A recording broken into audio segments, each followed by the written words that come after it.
Welcome back, it's David from Team of Tennis. In this video, I'm going to show you how to do a basic serve. If you're new to serving or having trouble with your serve, then this is the video for you.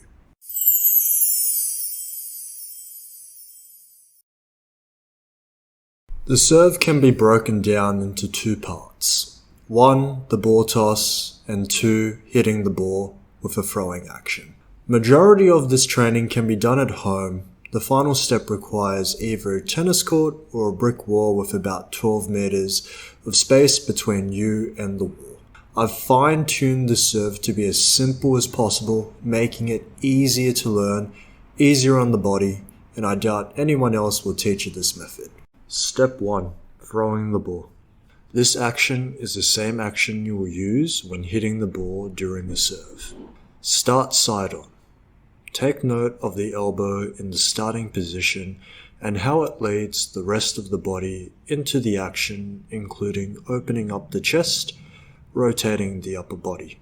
Once the elbow brings the arm through, the wrist snaps, and in the middle of the wrist snap, you release the ball from your hand.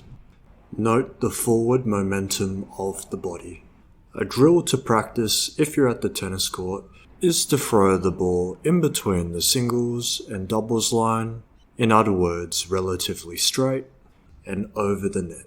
If you're at home and have an area to throw the ball, such as against the wall, be able to throw it with a decent amount of power.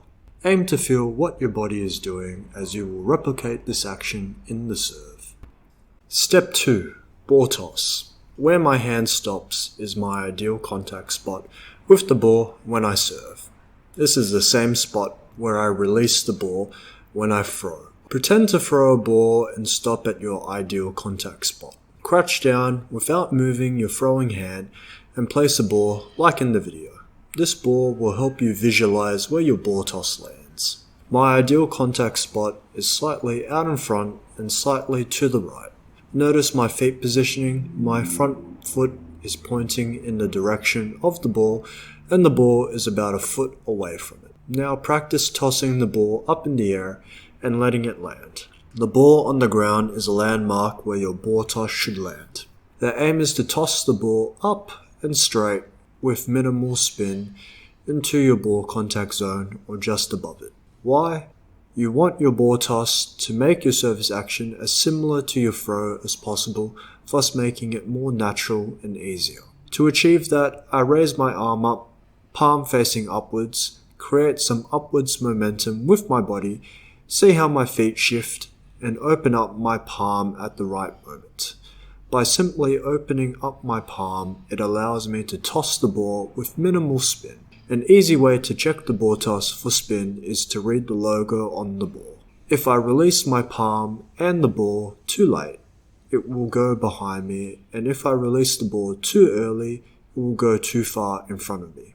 Take breaks because your arms and shoulders may become sore after doing this drill for a few minutes. Step 3. The volleyball serve. The drill here is to do a ball toss, then to hit the ball with the palm of your hand using your throwing motion in step 1. Similar to a volleyball serve, this drill will help you get used to the timing and coordination of the serve without the added complexity of using a racket. Try and hit the ball straight. If you're at the courts, it's in between the singles and doubles line from where I'm standing. Grab your racket. The racket handle has 8 sides, also known as bevels. The middle part between your thumb and index finger should be touching bevel 8. If you're left-handed, you should be on number 2. This is called the Backhand Continental grip, which will also be your serving grip. Step 5. Throw equals the serve. Hold your racket in your left hand and pretend to throw a ball with your right. At the end of the throw, put the racket in your right hand and perform the same action. Rinse and repeat till both actions feel the same and comfortable. This drill will also help you with smashing. Here's a slow-mo version. Note the throwing arm ready position, how the bottom of the fist is facing the sky, elbow bringing the arm through, rotating the chest, the wrist action, and the body weight transfer forward. Note the serving arm ready position, how the bottom of the fist is facing the sky, elbow bringing the arm through, rotating the chest, the wrist action, and the body weight transfer forward. Step 6. Ball toss with center of racket face as ball contact spot. Find your ideal contact spot so you know how high to toss the ball.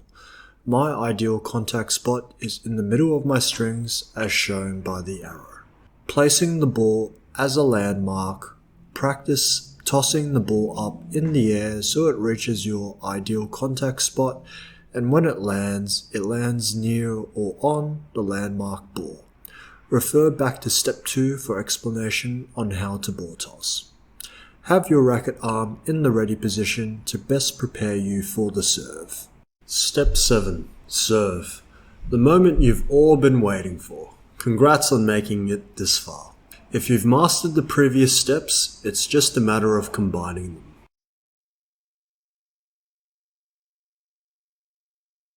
A drill to practice is to serve in between the tram lines. This will help you serve straight. This is how I apply the drill when serving into the box. I visualize the tram lines and adjust my feet when serving down the center. When serving out wide, I adjust my feet as shown in the video.